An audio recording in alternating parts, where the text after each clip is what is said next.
व्याप्तं येन चराचरं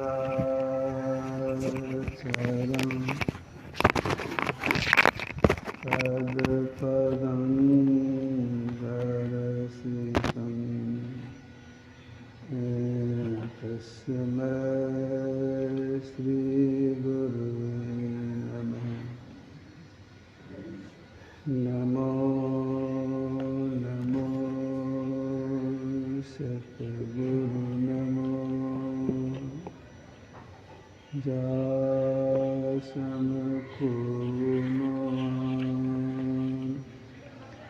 परम पुरुष होते अधिक गावे संत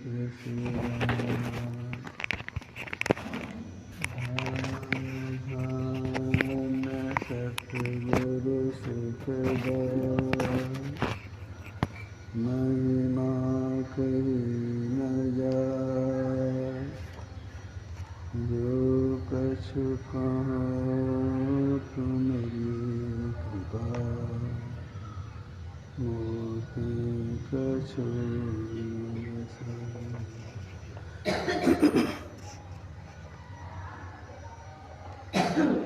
सम्माननीय साधु समाज, धर्म प्रेमी सज्जनों, माताओं एवं बहनों, अभी हम लोग ग्रंथ पाठ में और महात्माओं के प्रवचन में संग का क्या प्रभाव पड़ता है इसको सुन रहे थे। देखिए, जो उच्च कोटि के संत होते हैं, संग का क्या प्रभाव पड़ता है, छोटा छोटा उदाहरण दे करके समझाने का प्रयास करते हैं। लोग बुद्धि में समझे कि संग का कैसा रंग लग जाता है। तुलसीदास जी महाराज उच्चकोट के संत थे। इन्होंने संसार के लोगों से कहा, क्या कहा? तुलसी भलो सुसंगते पोच कुसंगति सो नाओ किन्नरी तीर असे लो बिलो को लो। अच्छे के संग से अच्छाई आएगी, बुरे के संग से बुराई आ जाएगी। उदाहरण कितना सटीक दिया है। नाओ किन्नरी तीर असे लो बिलो को लो। एक लोहा जो जड़ पदार्थ है उसका उदाहरण समझने का प्रयास किए। बुद्धि में समझे, एक लोहा है, उस लोहा को अगर आप नदी में चलने वाली नाव में ठोक दें तो वह लोहा लोगों को नदी पार करने वाला हो जाएगा। उस लोहा को नाव में नहीं ठोक करके सितार में लगा दें तो सुंदर सुंदर संगीत सुना करके मन को खुश कर देने वाला हो जाएगा। उस लोहा को सितार में नहीं लगा करके अगर तीर में तलवार में लगा देंगे तो प्राण घातक हो जाएगा। अब एक ही लोहा है, नदी में चलने वाली नाव में नाव का संग हुआ, काठ का संग हुआ, नदी पार करने वाला। सितार का संग हुआ तो संगीत सुनाने वाला। तीर और तलवार का संग हुआ तो प्राण लेने वाला हो गया।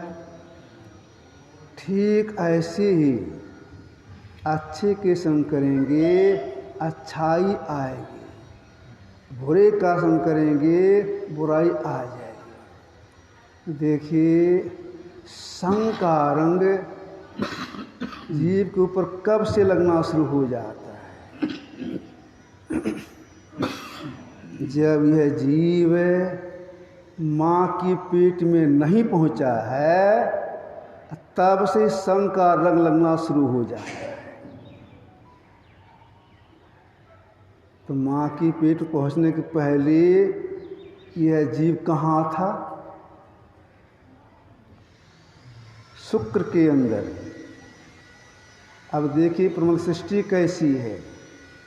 शुक्र के अंदर जीव है और जीव के संग में ये 4 आंतरिक इंद्रियां हैं, मन, बुद्धि, चित्त, अहंकार। अगर कोई पुरुष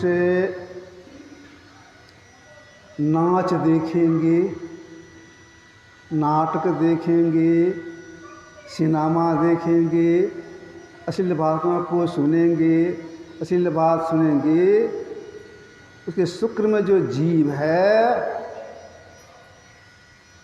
उसके ऊपर प्रभाव पड़ जाएगा।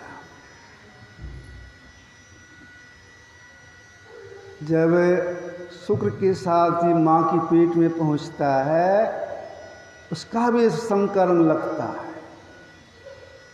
बाहर में संकरण लगता है।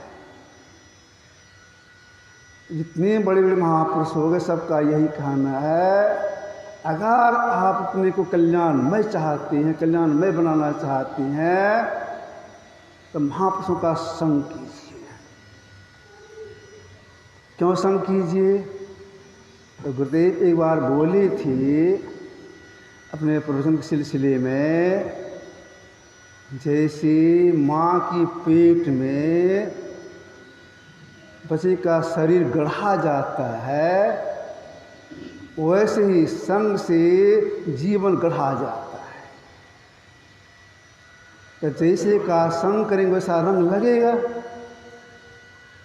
तो जितने बड़े बड़े महापुरुष होंगे सबका यही कहना है, अगर आप अपने को परम कल्याण बनाना चाहते हैं तो महापुरुषों का संग कीजिए। क्यों? इसलिए महापुरुषों का जो शरीर है, उनके शरीर में जो नैसर्गिक आभा है वह अति पवित्र आभा है। वो आभा शरीर के चारों तरफ फैलती रहती है, उस चारों तरफ फैलती है। उस आभा के अंदर जो कोई आ जाते हैं, उनके अंदर में पवित्रता का संचार हो जाता है, जीव का परम कल्याण में हो जाता है और जीव परम कल्याण में बन जाता है।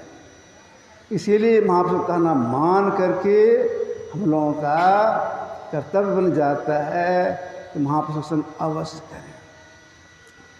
जो महापुरुषों के समीप चले जाते हैं उनके अंदर में पवित्रता का संचार हो जाता है, बुराई का नाश हो जाता है, पाप का नाश हो जाता है। जितने बड़े बड़े महापुरुष हो गए सबका यही कहना है, अच्छे का संग कीजिए, अच्छे का संग कीजिए, बुरे का संग मत कीजिए। अभी लोग सुन रहे थे, उदाहरण के रूप में भी सुन रहे थे, प्रधान सुन रहे थे, गगन चढ़ाई रज पवन प्रसंगा, कीचय मिल नीच जल संगा। एक धूल कण का उदाहरण देकर समझाए। हवा के संग से गगन गामनी, नाले के पानी के संग करने से उसका कीचड़। इसीलिए महापुरुषों की वाणी को मान करके उन संतों का संग महापुरुषों से जरूर करना चाहिए। 4:30 बज गए। देखिए जो पर्चा छपा उसमें लिखा है 4:30 बजे तक। क्यों? 6 बजे घंटी बज जाती है, फिर घंटी बज जाती है ध्यानावश करने का। तो ध्यानावश करने में किस में समय की पाबंदी रहती है। इतना पहले क्यों मना किया 4:30 आरती हो जाए? इसलिए लोग थोड़ा टहलेंगे, तब जो बैठेंगे तो मन लगेगा। टहलेंगे नहीं तो करने में मन नहीं लगेगा। शरीर में कुछ एनर्जी चाहिए। एक आग से थोड़ा सा रखा। बोलिए प्रेम से श्री सद्गुरु महाराज।